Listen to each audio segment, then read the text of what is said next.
You could argue 2-3 years ago, you get a couple of AI guys, scarce talent, highly paid. They go up on their own unique skills and they build this sophisticated AI ML engine. And so at least there are some moats around that. You and I couldn't do that. We may make phone calls and have trouble finding somebody who can do that. Now we're rapidly approaching a point where almost anybody can build anything.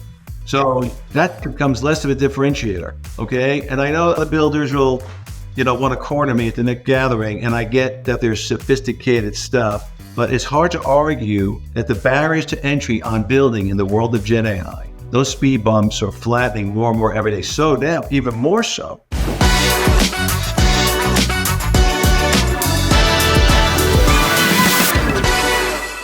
Frank, nice to see you today. How are you? Dan, I'm doing fine, and it's a pleasure to reconnect with you. I was looking forward to this discussion today. I think. Let's see. Well, we're going to talk about how things get fucked up in a startup, and you've got a perspective, especially a big AI perspective, and that's a huge area of startup incubation these days. But let's start with your journey. Tell me how you got to where you're sitting here today, and what's gone on along the way. Oh boy, I don't know if we have enough time, Dan, but let's see. What's the compressed version? I've always been in emerging tech. I grew up as a sales and marketing guy, really kind of a deal guy, quite honestly. Went off on my own about 25 plus years ago. I founded the Outsourcing Institute. I was one of the earlier guys plugged into the outsourcing labor arbitrage play. And, I like to say we were half good and half lucky. That worked out for us. If you fast forward to about 12 years ago, I started to see that the labor arbitrage model wasn't working and there was a need for something new. So what would it be? I didn't know at the time, but I spent a lot of time researching. So about a year or so later, stumbled across robotic process automation.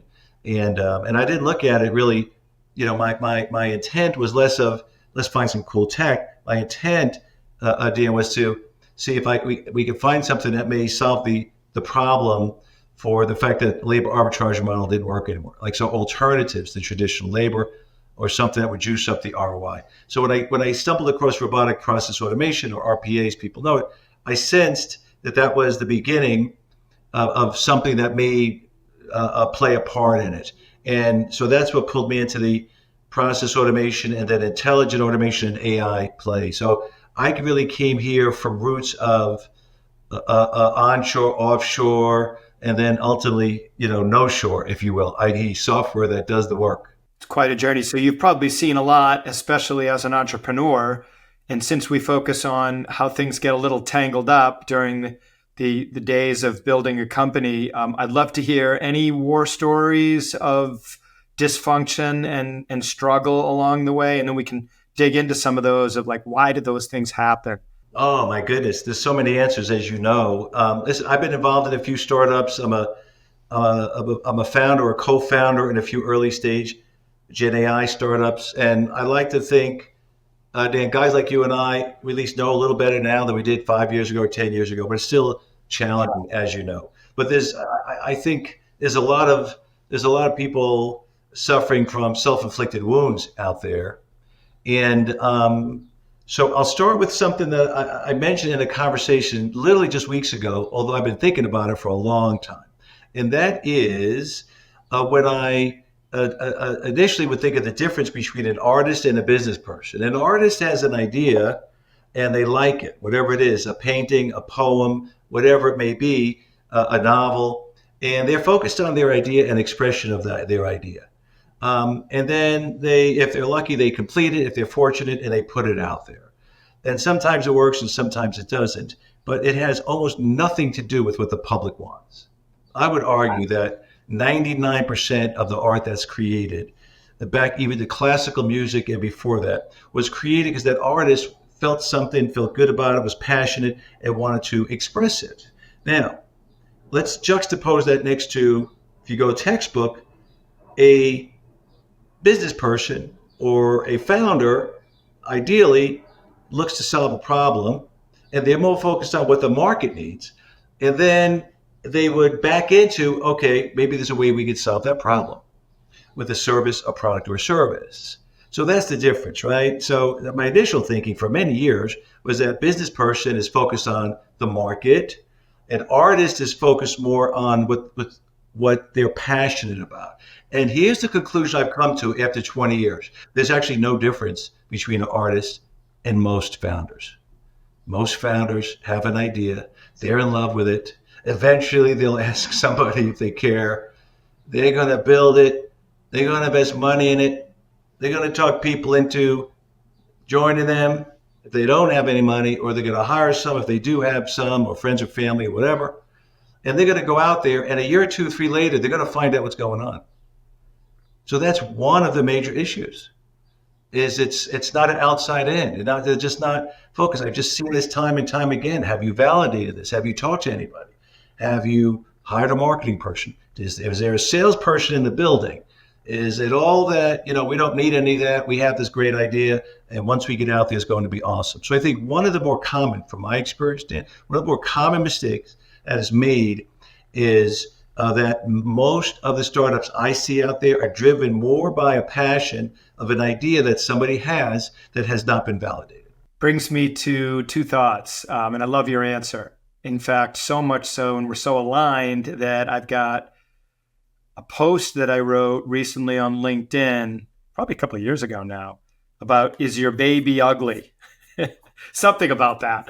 A lot of these founders, they walk around town thinking my baby's the greatest thing in the world. And to a parent, absolutely. Your baby is gorgeous, the most adorable thing in the world. To the rest of the world, it's a baby. Some people think babies are super cute. Some people don't like them. But, now when you can show me how that baby can walk into the refrigerator, grab me a beer and a slice of pizza out of the oven, now we're talking, because that baby's solving something for me, a convenience in that case. So I think that's a big one, and the word validation comes to fruition immediately. The second thought that I have on that is, and I just had a call yesterday with a founder who falls into this trap right now. He's got a hammer and he's looking for a nail. So he went out, to your point, with the love of, look what I can do. I'm going to go build this cool thing. And they do. And they find that the market that they intended it for doesn't care, not interested, or not willing to pay money. And that's a tough lesson because they didn't do any validation.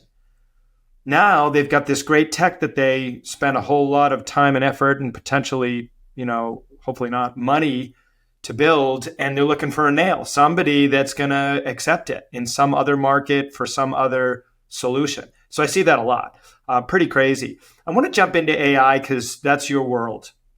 I read one of your posts recently that you wrote. I loved it. And you said that the current world out there sees Gen AI in 3 camps. You know what I'm talking about, right?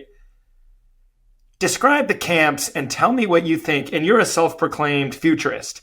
So I'd love to get your thoughts on what you thought of AI way back when, what you think of it now, and define these camps, because I think this is really important. I'm trying to remember that post, but I think it was about 6 or 7 months ago. So, well, here's the way I see it. I tend to be excited about tech, but I also tend to be pragmatic about it because I've been in this space for so long, and I know that just because something's shiny and new doesn't mean that people are going to spend a lot of money on it or any money on it. So I've seen winners and losers, if you will. But in a nutshell, I am, after doing a good amount of homework, I am optimistic about generative AI. However, I would say a third of the market's crapping all over it. And so let me stay there for a while. So then I wonder, and I have fun sparring with people out there. And I always do it in a respectful and friendly way to see, who's right, who's wrong. And ideally we both get smarter because I don't have the answer. I have my perspective on it.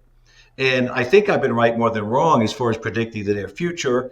But nonetheless, there's people out there. And I can tell you, if you go back and, I've been around for a while. You go back to internet or cloud or even early days of process automation, there was always people that were for it and people that were, this is no big deal in the beginning. But I've never seen such passionate negativity as I have on Gen AI.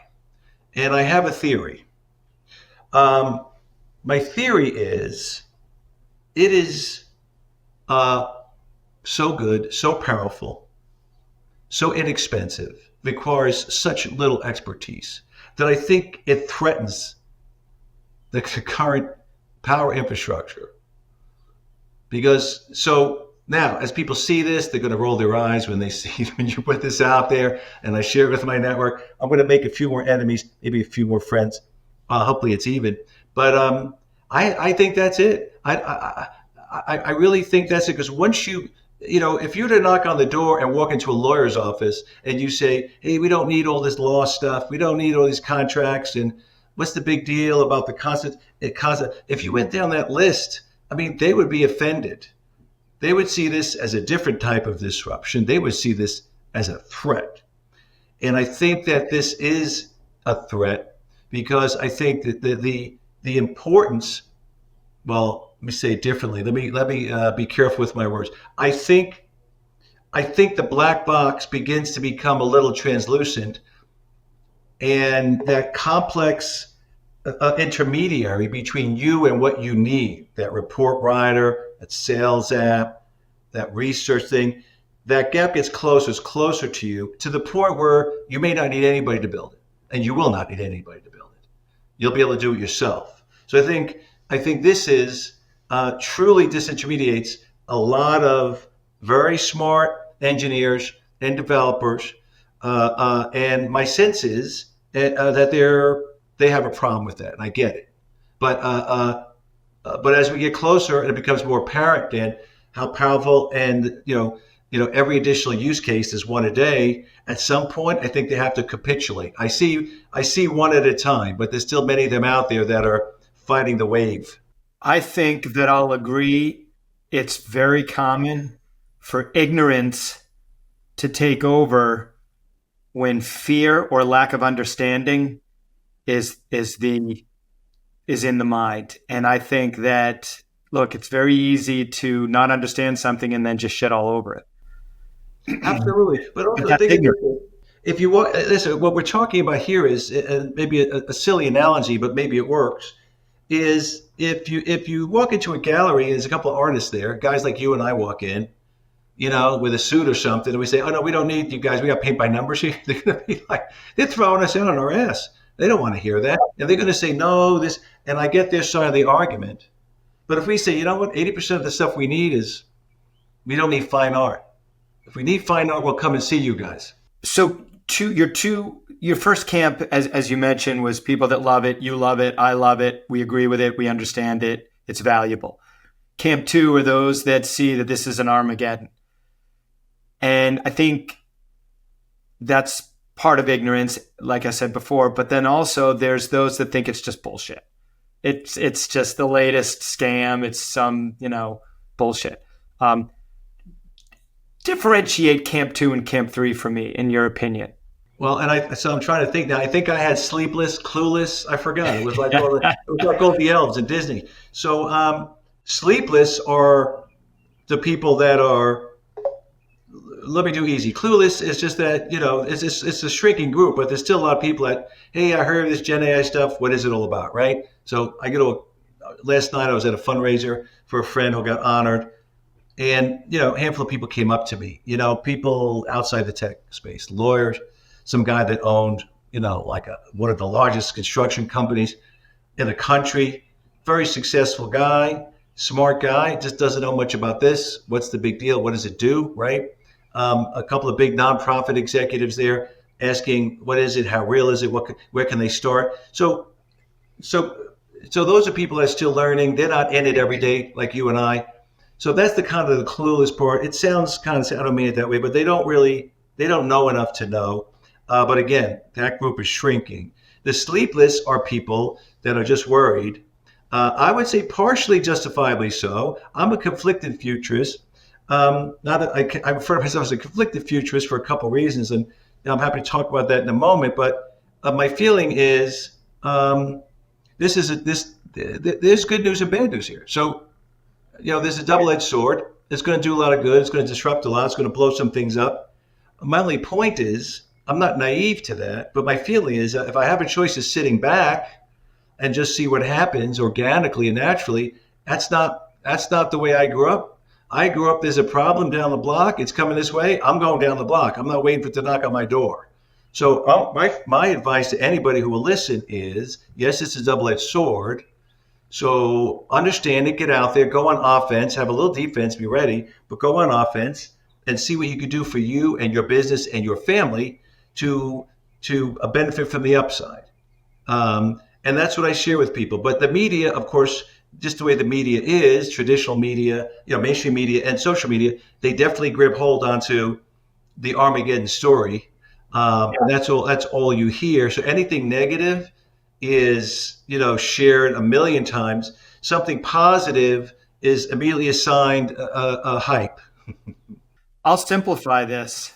When fire was discovered, if you think about it, fire solves a lot of really, really important problems like cooking so we could eat, but it also can create devastation, as we saw in Maui last year.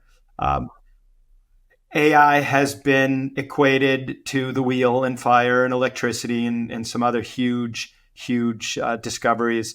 And I think that, like any big discovery, you're going to have the positives and you're going to have the negatives, and they're both real.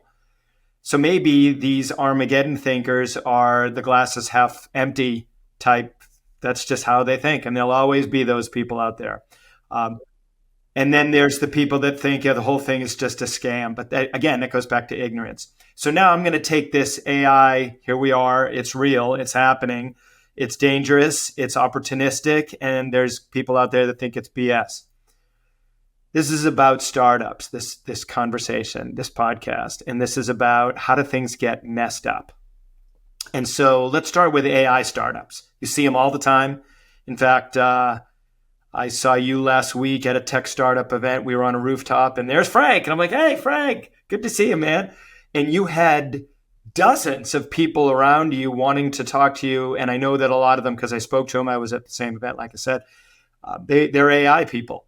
So what are these AI startups potentially doing wrong, other than what you said before, which is they're a hammer looking for a nail. They didn't validate properly.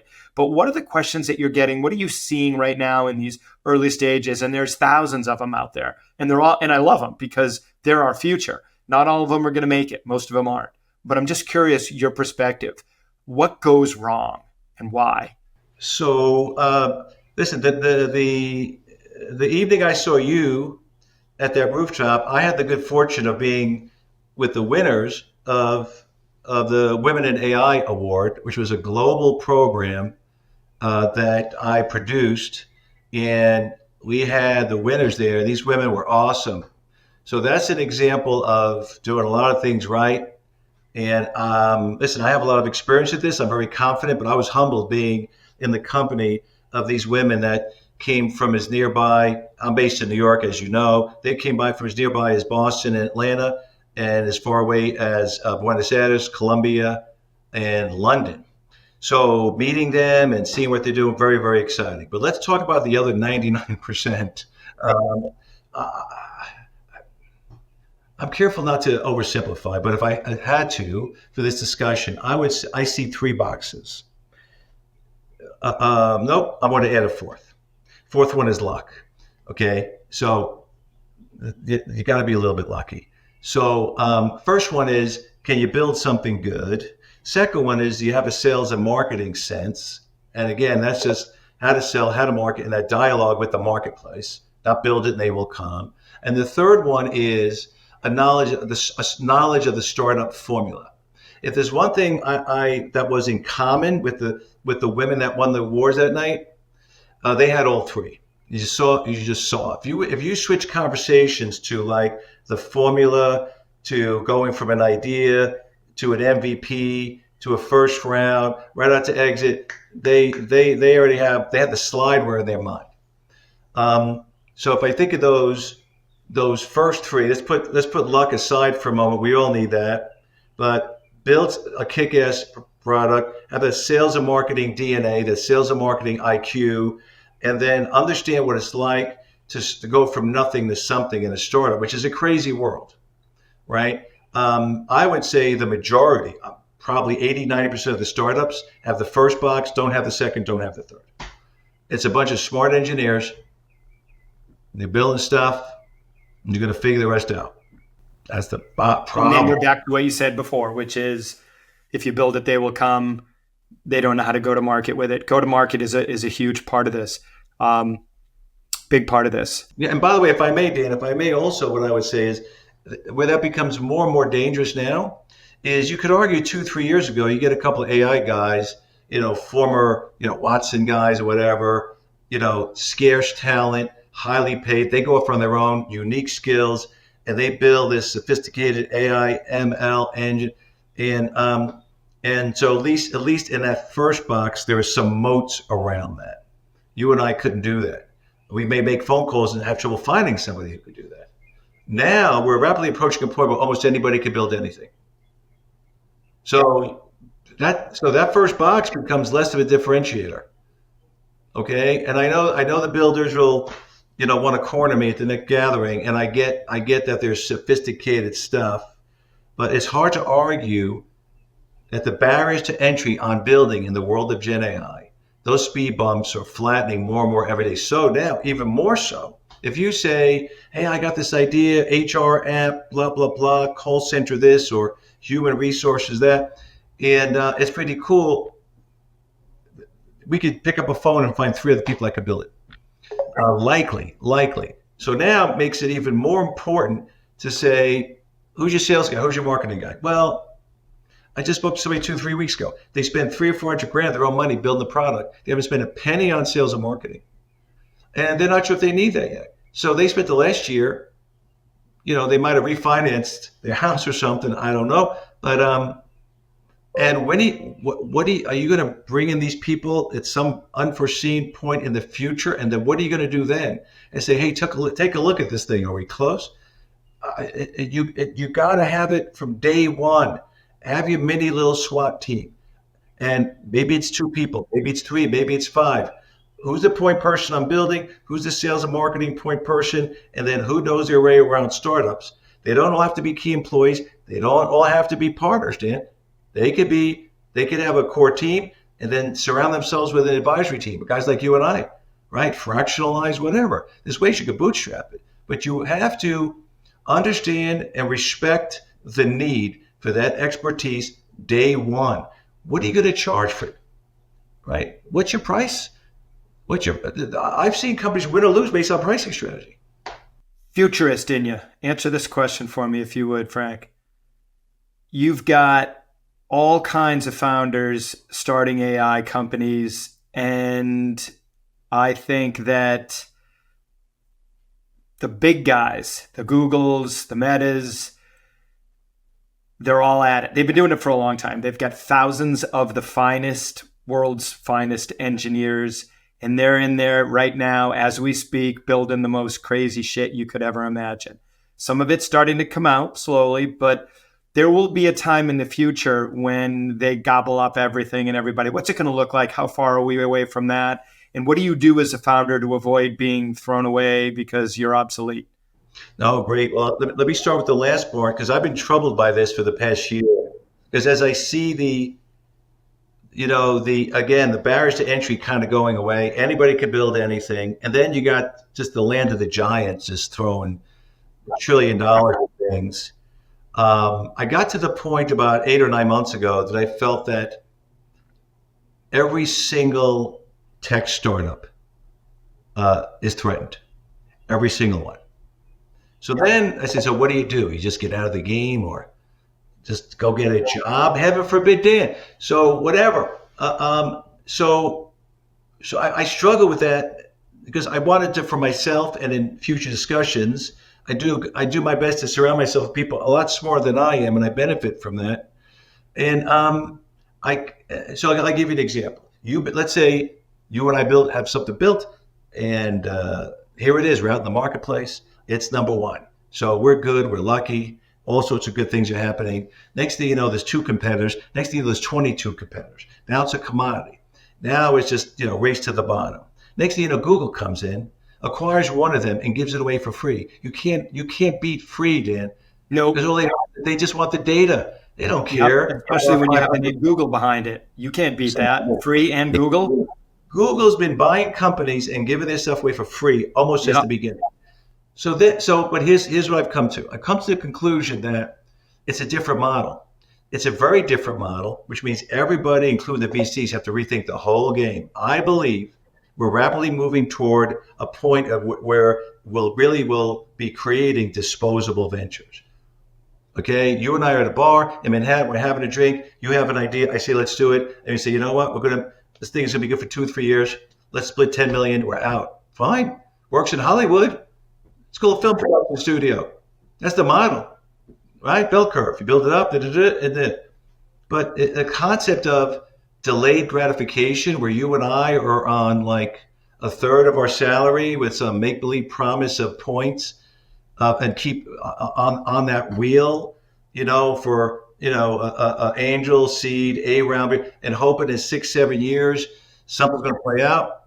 I think for 99% of the players, that's a fantasy. That's a low budget movie fantasy science fiction play. I don't think it's going to happen. I don't think you're right there. I'm not going to disagree with that. I am not going to disagree. So let me switch gears a little bit again. So we went from talking about you as an AI founder, not you personally, but the AI founder, and what do you got to do to make it, and how do you compete with the big guys and all that, to you're a growth stage business and you want to bring in AI to your operation.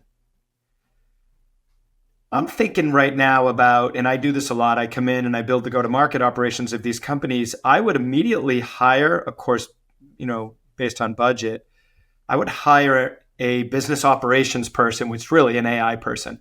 Where in the organization can we bring in AI? What products do we use? How do we kind of put them all together? I'd love your thoughts on that, of that role in an organization. Is it an important role yet? Is it one that should be absolutely budgeted for? And should every CEO right now be looking for that role to fill? I have mixed feelings on the hiring the AI guy or not. Well, put it this way: if you're a startup, I don't think you need an AI guy. I mean, as a leader, I don't think you need a chief AI anything. I think what you want to do is have somebody internal. I see the thread going horizontally, something that where or it could be a third party, which might even be more ideal, because whatever you do now, you're going to do something different in 6 9 months anyway. So why buy if you can rent, right? You don't know what the thing's going to look like. So I'd find a few 2 or 3 contractors that you like in some faraway land that are very flexible and clever and you can rely on. And then I would start with low-hanging fruit. Low-hanging fruit, we all see the same material, but marketing, research, content development, things along those lines, that's a no-brainer. You just cut your costs. By the way, now you need less money. Now you get the market faster. So that's great news. I would start there. I wouldn't do anything too sophisticated early on. But what I also would do is, I think the advantage that startups have is that they could be an AI first and AI native company with less pain. It's a little bit of pain if you're not an AI company. You started again, I'll use HR. I don't know why HR is in my mind a lot today, but I was just reading a piece on HR today. Let's say you're an HR services company. So you're not like an AI company, but you want to be AI infused. You want to be AI first, as we call the business, right? I would make that pivot as soon as you can. Number one, you're going to be more efficient. Number two, your people are going to have a lot less burnout. Your profitability is going to be higher, and the value of your company is going to be greater. Why not? Let's do it. Yeah, it does make sense. So you would or wouldn't hire somebody to take on that role so that your company could be AI first. Not to necessarily build stuff. That's not what I'm talking about. It's to bring stuff in that's already built. Listen, if you ask 3 guys, you'll probably get 3 different opinions. My opinion is no, for 2 reasons. One is that I wouldn't anchor on someone who, knowing that every 6 months the spec for that role is probably going to change. Ooh, good now, point.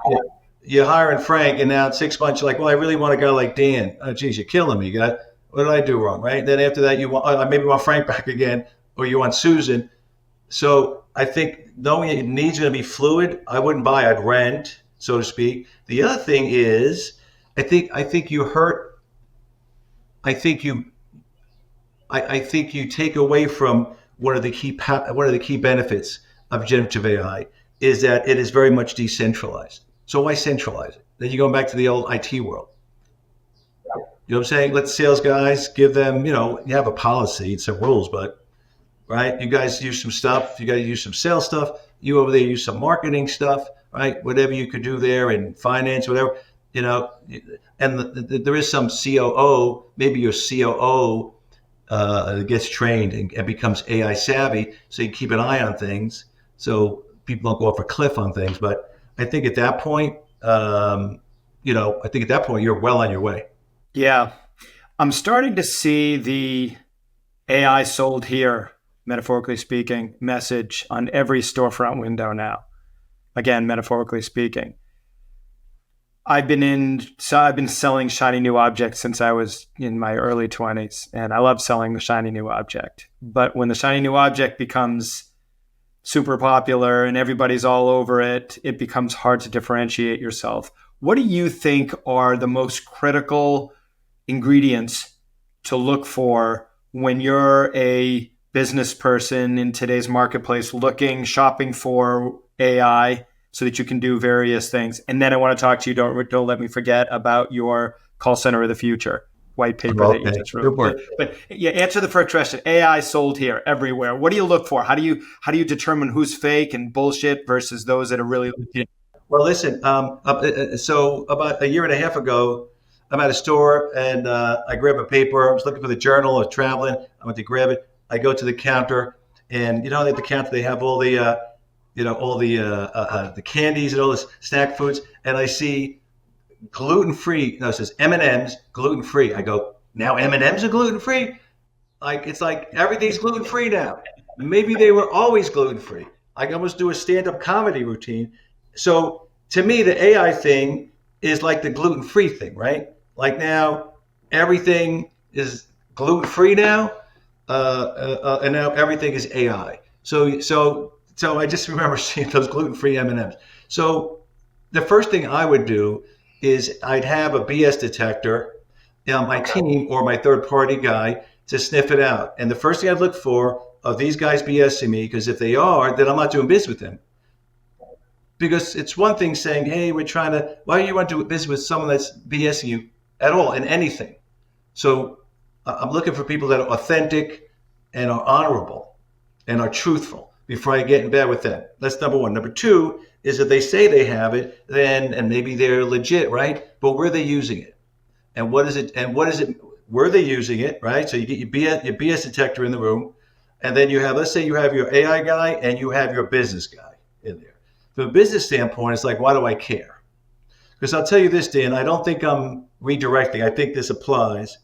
I've always, as an emerging tech guy, I've always pick the category. I remember this in the early days of robotic process automation. There were two types of deals I noticed. I started to see a pattern, and I saw the mistake a lot of deal guys are making is that they treat it like one and they're two different deals.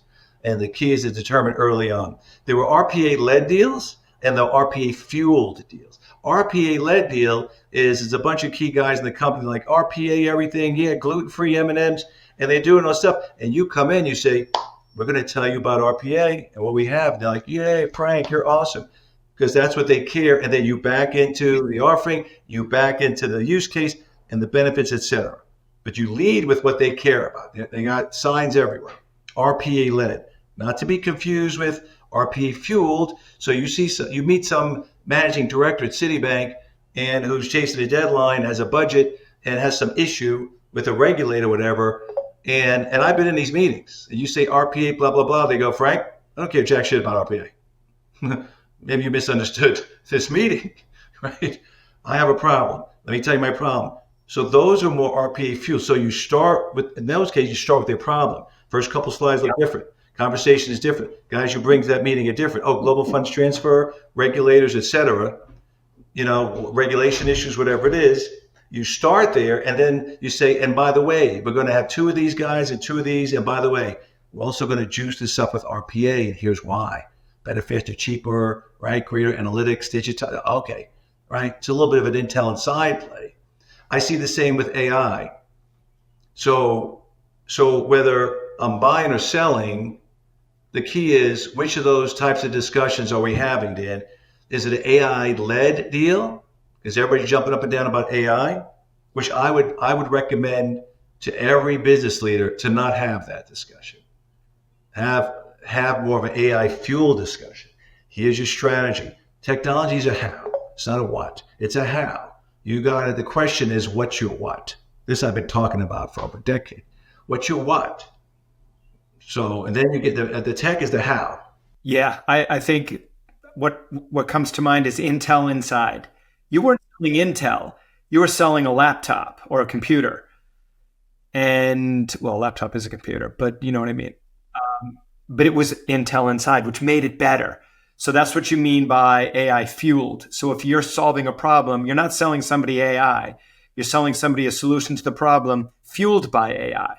No, right on. Oh, unless the CFO is a former Intel guy who's all jacked up on Intel because they have the latest chip and is passionate about the latest chip technology because of the new world and Nvidia. It's in the news. It's on the cover of the journal. And then at that point I would start a little bit with the amazing new world, art of the possible. But I would not. My point is, there's two different types of deals, and do not assume which one it is. You gotta have some early discussions to see what's leading. Is it business led, problem led, vision led? Then keep the tech stuff in the back of that deck. It's a how. If they're excited, if you get invited in by a P&L owner or some chief innovation officer, and they say, listen, we had a meeting 2 months ago with the CEO, and we want to be an AI first company. And Dan, I heard you and Frank know this AI stuff. We're looking to talk to guys in crypto, AI first strategy. Okay, this is AI discussion.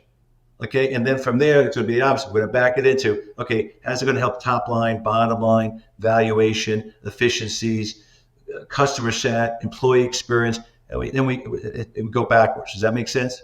Yeah, But don't totally use makes those. sense. So quick focus on the customer. Customer is key. Bezos rules his entire enterprise on the customer, which is spot on, in my opinion, my philosophy as well. The call center is a place that touches the customer the most of any other department in the organization, arguably. You just wrote a ridiculously awesome white paper on the call center of the future, using your futurist mindset and all you know about technology. And I read that and I thought to myself, it's just amazing how me as a consumer will be able to get the answers that I need to without waiting in a queue on hold forever, and et cetera, et cetera. So tell me a little bit about what you wrote and what inspired you for this and what you see, but frame it, if you will, in if you're creating a company today, or if you've got a company today, you're the founder. How do you not fuck yourself up by screwing up your customer experience? And how can you use the call center of the future to really do a great job? No, great question. Well, listen, as much excitement as there is on generative AI, I am as excited about a different type of AI that is equally awesome. Slightly different dynamic, but it's awesome and enterprise ready and a little bit more mature, which is conversational AI. Advanced conversational AI is insanely awesome and wonderful. And I'm a huge fan of it, as you could tell. Why?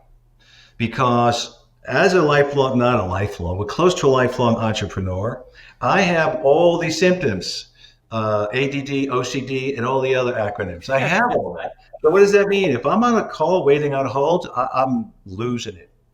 I'm losing it. And to this day, if I'm on the phone waiting on hold, I'm just reminded of the fact that this is the negative of a labor-centric model. That means there's more calls than people at a desk. Plain and simple. That's just what it is. That's the math and physics of it, if you will.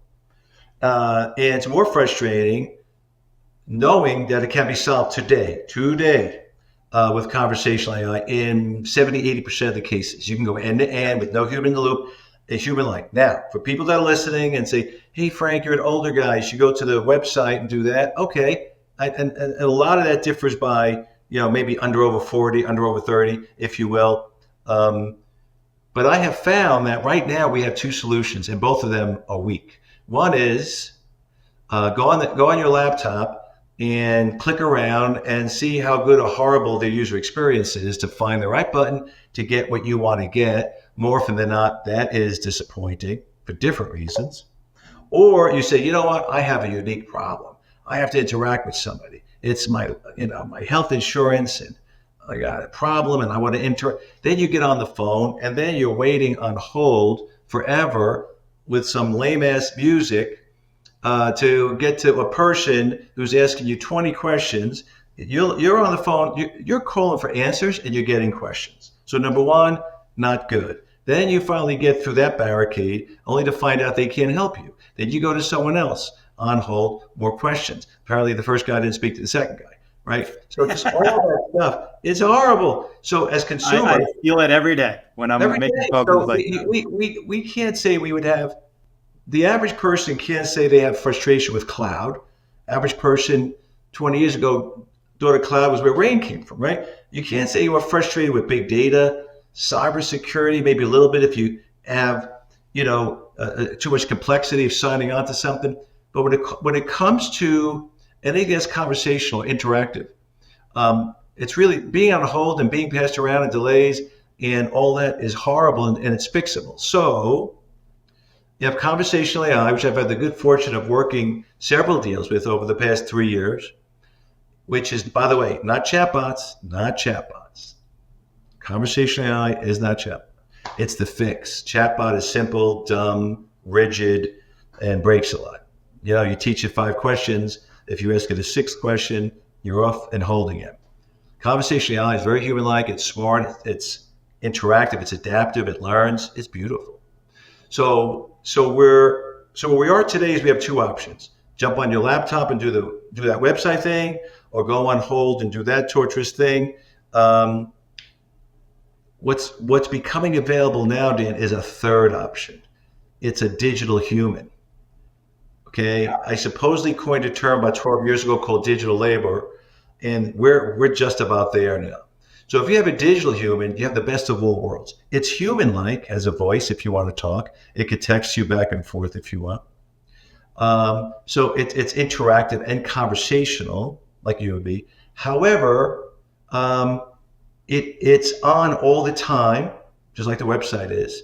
It's quick response, no hold, 0 hold. Those days are gone, like the website is. And even better than the website and better than the person, it's multilingual. I mean, most of these conversational AI platforms come out of the gate with like 50 languages. It translates both ways. So you have virtually unlimited languages. You have 7 by 24, and you have the intelligence of every call center agent in that company in one person, like this super agent, that's speaking to you. And if you have a question about your benefits in your company on a Saturday morning while you're having scrambled eggs and coffee, you could do it. You have to wait till Monday, you have to wait till Tuesday, you could do it. It's a wonderful world. It's changing one expired contract at a time. It is amazing. And I'll tell you what, as a founder of a startup, my first thought is, to your point earlier, I'm going to pull this all around, this whole conversation, I'm going to pull it all around. Begin with the problem.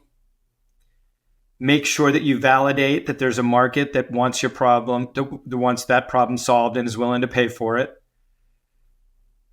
Be careful about how you evaluate what kind of technology, what kind of AI you bring into your organization, and treat the customer first, because without a customer first mentality, you're toast. And bring in conversational AI so that you can answer questions the way the customer wants to be treated, without on hold, no queues, no language barriers, all that. And based on that, you're going to be successful. That should be. It's that easy. If you want to be an artist, take an oil painting class on the weekends. Yeah. But during the week, if it's business, you got to follow the formula, because the market will ultimately set you straight. It'll either reward you or punish you. And there's many people going to punish. is the word. The market is relentless, doesn't care, has no emotion. It just does what it does. And either you play within it or you fight it. And there's no, and back to the AI conversation, the three camps. Those people that are just, it's the Armageddon or it's bullshit or whatever, they're going to get their asses handed to them real fast. I think, listen, I think every day you see a use case. This is one of the few technologies that everything was in futures. I mean, this thing's happening. If anything, people have to keep up with the use cases. The use cases are piling up. You got to keep up. So it's one thing saying, well, they came out with this new thing. Like, I was talking the other day. Remember when Apple first came out, like with the Zoom, like pre-iPhone, like 8, 10 years before the iPhone, they came out with this thing. Nobody knew what to do with it. All right, so ahead of its time, nobody knew what to do. So here we are now with the Apple. This was not the case with Gen AI. It was one of the most sold, more licenses sold than 99% of the other software. People building, using it, use cases out of the gate in music, in business, in finance, in content development, publishing, marketing, education. Out of the gate, just 1,000 use cases out of the gate, as we're still even figuring out what to do with the first 100, as in parallel with them continuing to upgrade, to new versions. It's overwhelming. Frank, this has been an awesome conversation. We could go on and on for days. I know you love it. I love it. I'm going to ask you to share how best do listeners of this podcast get a hold of you, and how do you like to be communicated with? Oh no, it's very kind of you. I would just say find a reception on the rooftop, Dan, and you and I'll probably be there, brother. That's probably the best way. We're just ever elusive and ever available. It's complicated, right? No, tech startup on the rooftop. Yeah, I would say just find me on LinkedIn is the best bet. Thank you for asking. Find me on LinkedIn. I'm there, Frank Casale, Casale. I'm there, and I do my best to help people where I can. I have a big place in my heart for other entrepreneurs because I, like you did, I'm battle scarred. So if I can help people formally, if they want to hire me to help them, fine. 9 out of 10 times, if somebody needs help and has no money, I'll still do my best. I've been there. I've had people help me, so I get it. So, and guys like you, Dan, you're, scarce resources out there, people experienced like you. I would just offer anybody, you need sales, you got to get CRO, you got to get a deal stud like Dan. So you'd be the first guy I would call if somebody called me looking for that. Thanks, buddy. You're the best. Thanks for being on the podcast. Great to see you again. I'll see you on a rooftop probably next week. My pleasure. Look forward to it. Thank you. Take care.